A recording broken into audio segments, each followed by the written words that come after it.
انہوں نے جولائی 2023 کو اپنے چیف جسٹس کو خط لکھ کر یہ پیش کیا کہ یہ ہو رہا ہے ہمارے ساتھ. چیف جسٹس عامر فاروق کا کیا رویہ تھا؟ انہوں نے کہا کوئی نہیں، میں بات کر لوں گا ڈائریکٹر جنرل سینٹرل ISI کے، اور پھر کہا کہ میں نے بات کر لی، اب آپ کے پیچھے حصہ نہیں لگتے، کوئی دھمکی نہیں آئے گی. فروری تک انہوں نے انتظار کیا. فروری 2024 کو انہوں نے ایک اور خط لکھا، اور اس خط کے مندرجات چیف جسٹس آف پاکستان تک بھی پہنچے، چیف جسٹس عمر عطا بندیال کے پاس بھی پہنچے، سینئر پیونی جج جو جب سینئر پیونی جج تھے وہ اب چیف جسٹس آف پاکستان ہے، ان تک بھی پہنچے. اس پہ کوئی کارروائی نہیں کی گئی، اور یہ بدستور ججوں کو دباؤ میں لیا جاتا رہا، تاکہ انہوں نے پرسوں ایک اور خط لکھا. اب اس خط کی کوئی پوچھتا، کہتے ہیں لوگ میں یہاں ہوں، کئی لوگ کہہ رہے ہیں جی کوئی نہیں، یہ خط یوں ہی، یہ کوئی بنی بنائی بھی بات ہے، یہ افسانہ ہے. اب کیا یہ افسانہ ہے یا اس میں کوئی وزن ہے، کوئی اس میں سچائی ہے؟ میں یہ بتانا چاہتا ہوں آپ کو، آپ کے ناظرین کو، یہ ضروری ہے کہ میں اگر کوئی بیان دیتا ہوں ISI کی طرف سے انکار آ جاتا ہے، ہم نے نہیں کیا، ججز کی طرف سے اقرار ہے کہ کیا ہے. اب آپ نے کس طرح پرکھنا ہے؟ ایک پیمانہ یہ ہوتا ہے کہ کس کی بات میں رنگ آف ٹروتھ ہے، رنگ آف ٹروتھ، کس کی بات رنگز ٹرو گھنٹی بجتی ہے سچائی کی، یہ جب بات کرتا ہے گھنٹی سچائی کی بجتی ہے. اب وہ گھنٹی جب سچائی کی بجتی ہے، وہ کس طرح بجتی ہے سچائی کی؟ کہ انہوں نے پہلا خط نہیں لکھا، نہیں، 2 خط پہلے لکھے ہیں، یہی شکایات کی ہیں، سال کے اوپر محیط یہ ان کی شکایتیں ہیں. یہ سچی بات لگتی ہے کہ انہوں نے بیان سچ دے. دوسرا رنگ آف ٹروتھ کیا ہے؟ دوسرا رنگ آف ٹروتھ یہ ہے کہ یہ کوئی ایک جج نہیں ہے اکیلا، 6 جج ہیں، ایک خاتون جج ہے، وہ بھی اس میں اپنی شکایت کر رہی، اور برملا تیسری مرتبہ کر رہے ہیں. یہ رنگ آف ٹروتھ ہے. رنگ آف ٹروتھ اور کیا ہے؟ رنگ آف ٹروتھ یہ ہے کہ خصوص یہ مبہم نہیں ہے کہ ہمیں آ کے ٹیلی فون آتے ہیں، میں کہتا ہوں جی مجھے فون آتے ہیں، فون کا پتہ ہی نہیں کون، وہ انکار کرتے ہیں ہم نے نہیں کیا، میں نمبر نہیں ہوتا، نمبر آتا ہی نہیں میرے پاس. رنگ آف ٹروتھ یہ ہے کہ ایک واقعے کو انہوں نے تفصیلاً بیان کیا، اسپیسیفکلی بیان کیا کہ یہ ہمارے ساتھ ہمارے ملازم کو اٹھا کے لے گئے، ایک جج کے رشتہ دار کو اٹھا کے لے گئے. اب آپ پوچھ سکتے ہیں ان سے کہ کون سا جج اور کون سا رشتہ دار. تو یہ رنگ آف ٹروتھ ہے اس میں. دوسرا ایک اور طریقہ ہوتا ہے ایک بیان کی سچائی کو پرکھنے کہ کیا اس بیان کو کسی طرح سے تقویت پہنچتی ہے. ایویڈنس نہیں ہے، تقویت، اس شہادت کو تقویت پہنچتی. وہاں یہ اس کو تقویت یعنی کورابوریشن ہے اس کی. یہ اکیلا ہی آدمی بیان دے رہا ہے کہ کوئی اور بھی واقعات ہیں جو اس کے بیان کو معتبر ثابت کرتے ہیں. اب اس میں آپ دیکھیں کورابوریشن ہے.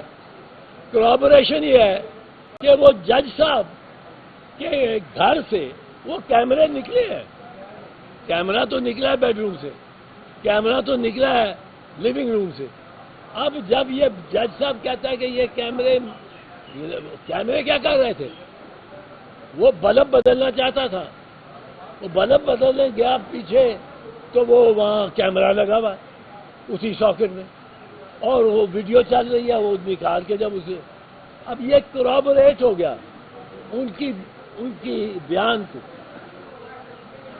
اب یہ کورابوریشن اور رنگ آف ٹروتھ ان 6 ججز کے بیان میں کے خط میں آتا ہے، اور انہوں نے کوشش کر لی تھی کہ چیف جسٹس عامر Mahmood, chief justice Umar Ata Bandial, chief justice قاضی فیض عیسیٰ، کیونکہ اس وقت جب یہ سینئر جج تھے تو ان کے سامنے بھی یہ پیش ہوا، یہ لکھا ہے. اب ان کے پاس ایک مؤدبانہ طریقہ یہی تھا کہ یہ سپریم جوڈیشل کونسل کے سامنے پیش کر دیتے. اس کا اختیار ہے کہ نہیں؟ وہ ایک بڑا معتبر، پاکستان کی عدلیہ کا سب سے معتبر اعلیٰ ترین ادارہ ہے، اور ججوں کو ڈسپلن کرنے کے لیے اس کو کر دیا. اب یہاں چل رہی ہے کہ جی انہوں نے یہ بات یوں ہی بنائی ہے اور کسی ایک جماعت کو فائدہ پہنچانے کے لیے. بھائی صاحب رکے، سنیں. 6 ججز سپریم کورٹ کے، اسلام آباد ہائی کورٹ، ساری قوم کو ان کا ممنون ہونا چاہیے. ساری قوم کو انہوں نے سامنے رکھ دیا ہے کہ ججوں پہ اس طرح دباؤ ڈالا جاتا ہے، اور اس طرح دباؤ انہوں نے کہا ہے سبارڈینیٹ جوڈیشری میں بھی جو جج جس ڈسٹرکٹ جج کے اوپر دباؤ ڈالا گیا اس نے نہیں دباؤ میں آیا، اس کو بہاولپور بھیج دیا، پنجاب واپس بھیجا، پھر بہاولپور بھیج دیا. اب اتنی باتیں جو کہ کورابوریٹ بھی کرتی ہوں، جو رنگ آف ٹروتھ بھی گھنٹی بجاتی ہوں کہ یہ سچا ہے. اور 6 ججوں، آپ ان کا کیا کر سکتے ہیں؟ یہ عدلیہ انڈر تھریٹ ہے، یہ عدلیہ انڈر اٹیک ہے. It is under attack. اور اس کے دفاع کے لیے اگر جج بھی کھڑے ہوتے تو پاکستان کے بکرا ایک ان کی فوج بن کے ان کے ساتھ چلیں گے. لیکن اس میں ضروری ہے کہ قاضی صاحب اس کا نوٹس، یہ کل جو ہو گئی فل کورٹ کی میٹنگ، ہمیں نہیں اس میں پتہ کیا ہوا، کچھ نکلا تو نہیں. اس فل کورٹ کی میٹنگ میں چاہیے تو یہ تھا کہ ایک ٹرائیبیونل بنا دیتے. ٹرائیبیونل بنانے کا ایک آسان طریقہ ہے.